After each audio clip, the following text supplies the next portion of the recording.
अभी जो हमारे देश की राष्ट्रपति हैं द्रौपदी मुर्मू, उनका मैंने एक दिन हिस्ट्री पढ़ा, सोच के मैंने दंग रह गया। बचपन में पता है, बचपन में अभ्रक के खदान में मजदूरी का काम करती थी। अभ्रक सुना है? क्रीम पाउडर में जो चमकीला चीज होता है वो अभ्रक बोलते हैं। कोयला के खदान से निकाला जाता है। छोटे से में अपने माता पिता के साथ, अपने बहन के साथ वो उस कोयले के खदान में कोयला निकालती थी द्रौपदी मुर्मू।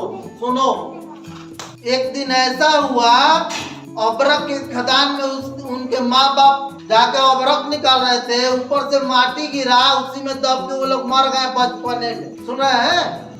बचपने में जब द्रौपदी मुर्मू बहुत छोटी थी तभी माँ बाप मर गए दबा करके कोयले के खदान में। उसके बाद एक बहन थी उनसे बड़ी, वो भी कोयला चुनते चुनते उसी तरह उसका भी डेथ हो गया। अभी बच गई, अनाथ हो गई, कोई देखने वाला नहीं था, तो कोई मंदिर में जाके रहने लगी और वहीं पर भीख मांगती थी। और मंदिर में मैंने पढ़ाई वढ़ाई होता तो वहीं से पढ़ के इतने जीरो लेवल से शुरू करके आज देश की राष्ट्रपति बनी है।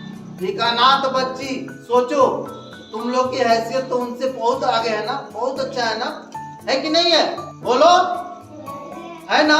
इसीलिए मैं कह रहा हूँ कि आगे चल के अगर चाह दोगे ना तो तुम लोग जो चाहोगे वो बन जाओगे। अपने आप को थोड़ा माइंड को क्लियर करो। माइंड में बहुत सारा अबाड़ कबाड़ भरा है, बहुत सारा बदमाशी बना है ना, इसको निकाल फेंको। जैसे पुराने कपड़े को, फटे कपड़े को हम लोग निकाल के फेंक देते हैं, वैसे ही जितनी भी बदमाशी है उसको निकाल के फेंक दो और अच्छाई की तरफ बढ़ो। मेहनत करो पढ़ाई के लिए, पढ़ के ही वो कोई भी पद पर पाया जा सकता है।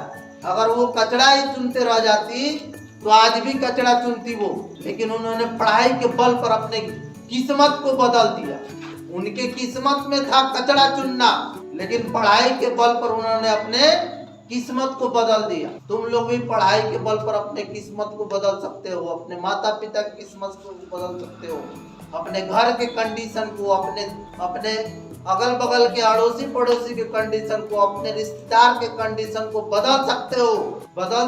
इतना क्षमता है तुम में। ईश्वर बहुत साथ देते हैं। ईश्वर तो इतना साथ देते हैं, सोचो ईश्वर कितना साथ देते हैं। ईश्वर कितना साथ देते हैं उसका एग्जाम्पल देते हैं। आज का युग का एक अडानी है, गौतम अडानी।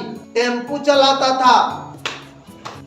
चलाता था, लेकिन उसकी चाहत थी कि मैं लोगों का भला करूंगा, लोगों के लिए नौकरी पैदा करूंगा, नौकरी दूंगा। आज उसके पास लाखों लोग काम करने वाले हैं और लाखों लोगों का काम का फायदा उसको भी मिलता है और जो काम करते हैं उसको भी मिलता है। अपने से शुरुआत करी, काम करके दिखाया, उसके बाद लाखों लोगों को ऐसा काम बताया, उनके लिए व्यवस्था करी और आज भारत का दूसरा सबसे अमीर व्यक्ति बन गया अपने ही जीवन काल में। टेम्पू चलाने वाला व्यक्ति आज से 20-25 साल पहले वो टेम्पू चलाता था। 20 साल के अंदर में इतना बड़ा परिवर्तन अपने जीवन में लाया है वो। तुम्हारे पास तो अभी बहुत समय, तो सोच बहुत मायने रखता है और सोच के साथ कर्म, उसी टाइप का कर्म भी होना चाहिए।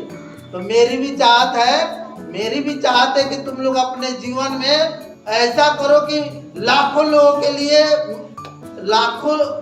लोगों का तुम लोग पालनहार बन जाओ, उनके लिए कुछ व्यवस्था करो।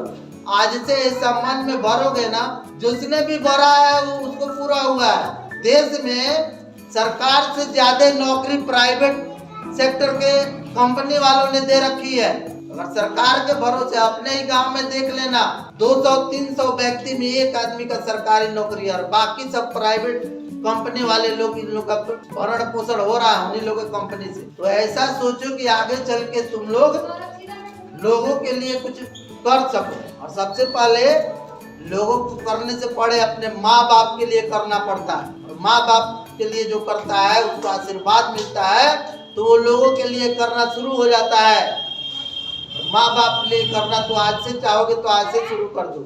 माँ बाप के लिए कमाना नहीं है, रुपया नहीं कमाना है, माँ बाप के लिए इज्जत कमानी है। अभी तुम लोग माँ बाप के लिए इज्जत कमा सकते हो, उनका नाम कर सकते हो, रिश्तेदारों में, अपने अगल बगल में, उनका बेटा पढ़ने में ऐसा है, उनका बेटी पढ़ने में ऐसी है, बहुत खुशी होगी उनको।